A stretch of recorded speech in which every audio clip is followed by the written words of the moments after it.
Please subscribe my channel. It's really motivate me to make more video for you. Welcome student, आज की video में हम सीखेंगे flexible manufacturing system के बारे में। तो चलिए जान लेते हैं कि फ्लेक्सिबल मैन्युफैक्चरिंग सिस्टम होता क्या है। जैसे कि आप यहाँ पर स्क्रीन पर देख पा रहे होंगे, यहाँ पर लिखा हुआ है फ्लेक्सिबल।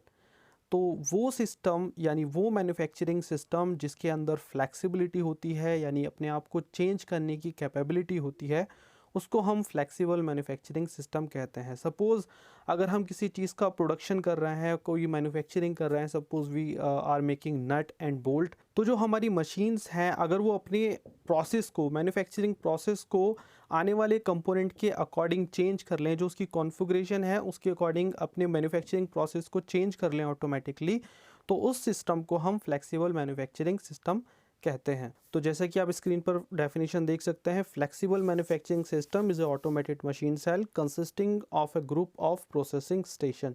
यानी कि ये ऑटोमेटिक मशीन सेल होता है जिसमें बहुत सारे वर्क स्टेशन भी हो सकते हैं और बहुत सारे ग्रुप ऑफ मशीन्स भी हो सकती हैं, और it is provided with a material handling system. चलिए अब देख लेते हैं कि हमें फ्लेक्सिबल मैन्युफैक्चरिंग सिस्टम की ज़रूरत क्यों पड़ती है। तो ये मैंने कुछ इंपॉर्टेंट पॉइंट्स यहाँ पर लिखे हुए हैं कि फ्लेक्सिबल मैन्युफैक्चरिंग सिस्टम की ज़रूरत क्यों पड़ती है। पहली चीज़ तो ये है कि जो हमारा फ्लेक्सिबल मैन्युफैक्चरिंग सिस्टम है वो डिज़ाइन के अकॉर्डिंग अपने प्रोडक्शन सिस्टम को या फिर मैन्युफैक्चरिंग सिस्टम को चेंज कर लेता है। दूसरा पॉइंट ये है कि ये हमारे मैन्युफैक्चरिंग साइकिल को ऑप्टिमाइज़ कर देता है। तीसरी चीज़, ये हमारे कॉस्ट को रिड्यूस करता है, यानी कॉस्ट रिडक्शन करता है इन प्रोडक्शन सिस्टम में। और थर्ड ये है कि ये हमारे प्रोडक्शन कॉस्ट को रिड्यूस कर देता है। और लास्ट है हमारा overcoming internal changes like breakdown.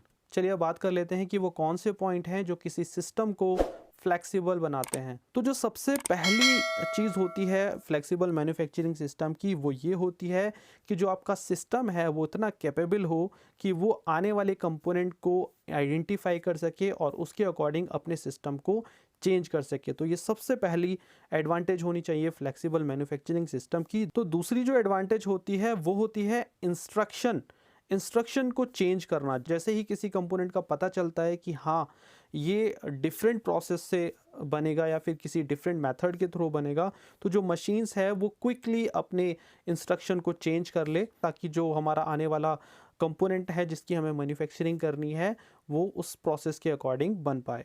And last जो होता है वो होता है quick change over of physical system. यानी कि जो हमारा जो फिजिकल सिस्टम है, सपोज जो मशीन का अरेंजमेंट है, टूल का अरेंजमेंट है, वो बहुत ही तेज़ी से चेंज हो जाए आने वाले कंपोनेंट के अकॉर्डिंग। जितना ज़्यादा वो फ्लेक्सिबल होगा, जितना ज़्यादा वो फास्ट होगा, उतना ही हमारा प्रोडक्शन रेट बढ़ जाता है। चलिए बात कर लेते हैं कि फ्लेक्सिबल मैन्युफैक्चरिंग कितने टाइप के होते हैं। ये नॉर्मली हमारे 3 टाइप के होते हैं। First one is single machine cell, then flexible manufacturing cell, and then flexible manufacturing system. तो जो हमारा पहला है सिंगल मशीन सेल, इसमें हमारे पास सिर्फ एक ही मशीन सेल होता है, यानी सिर्फ एक मशीन होती है जो कि हमारे अलग अलग कंपोनेंट को प्रोसेस करती है। इसकी डिस्क्रिप्शन मैंने आपकी स्क्रीन पर शो कर दी है, और जो इसका डायग्राम है वो भी आप स्क्रीन पर देख पा रहे होंगे। यहाँ पर सिर्फ एक ही मशीन सेल है, यहाँ पर डिफरेंट टाइप के पार्ट्स रखे होते हैं और ये सिंगल मशीन इन सारे पार्ट्स को प्रोसेस करती है। बट जैसे ही डिफरेंट पार्ट्स आता है इस मशीन्स में, ऑटोमेटिकली जो हमारे टूल्स हैं वो चेंज हो जाते हैं। यहाँ पर आप देख रहे होंगे टूल स्टोरेज यहाँ पर लगा हुआ है। जैसे ही हमारा डिफरेंट टाइप का पार्ट्स आता है वो यहाँ पर चेंज हो जाते हैं।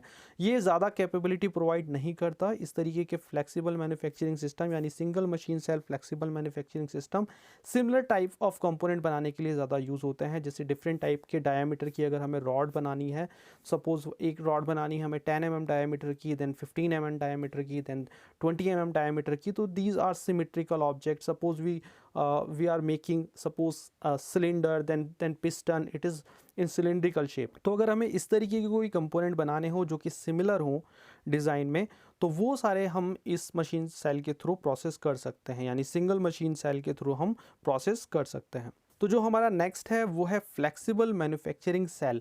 अब फ्लेक्सिबल मैन्युफैक्चरिंग सेल क्या होता है, इसमें सिमिलर टाइप, जैसे कि आपने पिछले वाले में देखा उसमें सिंगल सेल था, बट यहाँ पर हमारे पास 2 या 3 सेल होते हैं, यानी 2 या 3 वर्क स्टेशन होते हैं जो कि हमारे सारे के सारे प्रोसेस को रन करते हैं। आप जैसे पिछले वाले में आपने देखा, यहाँ पर भी हमारी जो लाइन है वो लीनियर है और सिंगल मशीन सेल लगा हुआ है, बट जो हमारा फ्लेक्सिबल मैन्युफैक्चरिंग सेल होता है वो भी उसी तरीके का होता है, बट यहाँ पर अब number of machine cells increase हो जाते हैं, यानी 2 या फिर 3 मशीन सेल्स यहाँ पर काम करते हैं, बट इनका प्रोसीजर जो होता है वो बिल्कुल सिमेट्रिकल होता है। नेक्स्ट होता है हमारा फ्लेक्सिबल मैन्युफैक्चरिंग सिस्टम। इसमें हमारे 4 से ज़्यादा प्रोसेसिंग स्टेशंस होते हैं जो मैकेनिकली कनेक्टेड होते हैं with the help of conveyor belt. जैसे कि आप स्क्रीन पर देख पा रहे होंगे, ये है हमारा फ्लेक्सिबल मैन्युफैक्चरिंग सिस्टम का एक लेआउट। यहाँ पर आप देख रहे होंगे ये सारे के सारे मशीन सेल्स हैं, 1 2 3 4 5 एंड देन 2 मशीन सेल्स यहाँ पर और हैं, और ये जितने भी मशीन सेल्स हैं वो यहाँ पर ये आप देख पा रहे होंगे, ये है हमारी कन्वेयर बेल्ट जिसके द्वारा हम रॉ मटेरियल को प्रोसेस करने के बाद यहाँ स्टोरेज रूम में स्टोर करते हैं। तो ये थी क्लासिफिकेशन। चलिए अब बात कर लेते हैं फ्लेक्सिबल मैन्युफैक्चरिंग सिस्टम की लेआउट के बारे में। तो जो लेआउट्स होती हैं वो मैंने आपकी स्क्रीन पर यहाँ पर शो कर दी हैं। तो चलिए सबसे पहले बात कर लेते हैं लाइन लेआउट की। तो जो हमारी लाइन लेआउट होती है उसकी डिटेल्स मैंने यहाँ पर आपकी स्क्रीन पर शो कर दी हैं। आप चाहे तो वीडियो को पॉज करके इसको नोट कर सकते हैं, और उसका डायग्राम जो है वो आपको यहाँ पर स्क्रीन पर शो हो रहा होगा।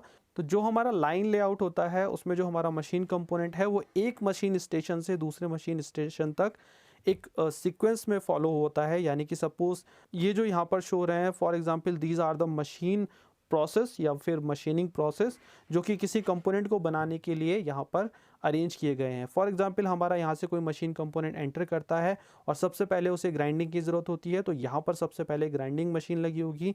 देन उसके बाद अगर पॉलिशिंग की ज़रूरत होती है तो यहाँ पर पॉलिशिंग की मशीन लगी होगी। देन उसके बाद अगर हमारी यहाँ पर टेस्टिंग की ज़रूरत होती है तो टेस्टिंग की मशीन लगी होगी। यानी कि एक स्टेशन से दूसरे स्टेशन तक जाने के लिए, या यानी कि जहाँ से स्टार्ट कर रहे हैं वहाँ से एंड प्रोसेस तक, यानी प्रोडक्ट के कंप्लीट होने तक जो जो सीक्वेंस की ज़रूरत होगी वो सारे सीक्वेंस एक लाइन में लगा दिए जाते हैं। इसी प्रोसेस को हम लाइन लेआउट कहते हैं। इसके बाद जो हमारी दूसरी लेआउट होती है वो होती है लूप लेआउट। लूप लेआउट की जो डिटेल्स है वो मैंने आपकी स्क्रीन पर यहाँ पर शो कर दी हैं, और उसका डायग्राम जो है वो यहाँ पर आप देख पा रहे होंगे कि लूप लेआउट में होता क्या है कि जो हमारी मशीन्स होती हैं वो एक लूप के चारों तरफ लगी हुई होती हैं, और जो मशीन कंपोनेंट होता है वो एक कन्वेयर बेल्ट से पास किया जाता है। सपोज जो आप लूप की फॉर्म में देख पा रहे होंगे ये हमारी कन्वेयर बेल्ट है, और यहाँ पर ही हमारा मशीन कंपोनेंट जिसको हमें मशीनिंग करनी है उसको हम प्रोसेस करते हैं, वो यहाँ पर मशीन में जाता है और उसके बाद प्रोसेस होकर वापस इसी कन्वेयर बेल्ट पर आ जाता है। देन यहाँ पर हमारे पास लोडिंग और अनलोडिंग का एक स्टेशन होता है, यहीं से हम मटेरियल को लोड करते हैं और यहीं से हम मटेरियल को अनलोड करते हैं। इसके बाद हमारी होती है रेक्टेंगुलर लेआउट। रेक्टेंगुलर लेआउट में जो हमारी जो मशीनिंग प्रोसेस होते हैं it is arrange in a rectangular form, otherwise इसमें कोई डिफरेंस नहीं है। जैसे कि लूप लेआउट होता है बिल्कुल उसी तरीके से हमारा रेक्टेंगुलर लेआउट होती है। Then we have a ladder layout. Ladder layout की डिटेल्स मैंने यहाँ पर स्क्रीन पर शो कर दी हैं।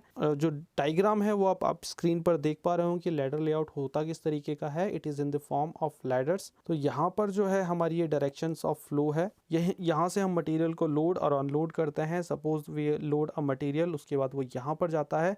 फॉर एग्जांपल अगर यहाँ सपोज ये जो हमारी मशीन्स हैं ये मशीन्स की पोजीशन होती है grinding, milling, tapping and finishing. Suppose अगर किसी कंपोनेंट को ग्राइंडिंग की ज़रूरत है तो वो सीधा ऊपर जाएगा यहाँ ग्राइंडिंग वाले सेक्शन तक, तो ग्राइंडिंग प्रोसेस होने के बाद वापस से यहाँ जाएगा और डायरेक्टली वो यहाँ से प्रोसेस होकर निकल जाएगा। अगर किसी प्रोसेस में या फिर किसी मशीन कंपोनेंट को बनाने के लिए इन सारे प्रोसेस की ज़रूरत होती है तो वो इन सारे प्रोसेस से होता हुआ यहाँ पर नीचे प्रोसेस होकर कंप्लीट हो जाता है। इसके बाद जो हमारी लास्ट लेआउट होती है वो होती है ओपन लेआउट। इसमें हमारे बहुत सारे लूप्स होते हैं, यू कैन से एक से ज़्यादा लूप हम इसमें यूज़ करते हैं, and it is a combination of different layout. ये जो ओपन लेआउट है ये डिफरेंट लेआउट्स की कॉम्बिनेशन भी हो सकती है, but it is in the form of loop. तो जो उसका डायग्राम है वो यहाँ आप स्क्रीन पर देख पा रहे होंगे। डिटेल्स मैंने यहाँ पर शो कर दी हैं, एज वेल एज डायग्राम भी यहाँ पर आप देख पा रहे होंगे। तो ये कुछ एडवांटेज हैं और ये कुछ डिसएडवांटेज हैं फ्लेक्सिबल मैन्युफैक्चरिंग सिस्टम की। These are the application of flexible manufacturing system. I hope कि आपको क्लियर हो गया होगा कि फ्लेक्सिबल मैन्युफैक्चरिंग सिस्टम किस तरीके से काम करता है और इसकी क्या क्या टाइप्स होती हैं। इसी तरीके की वीडियो को फ्यूचर में देखने के लिए please subscribe the channel. Thank you for watching. Please subscribe the channel for more related videos.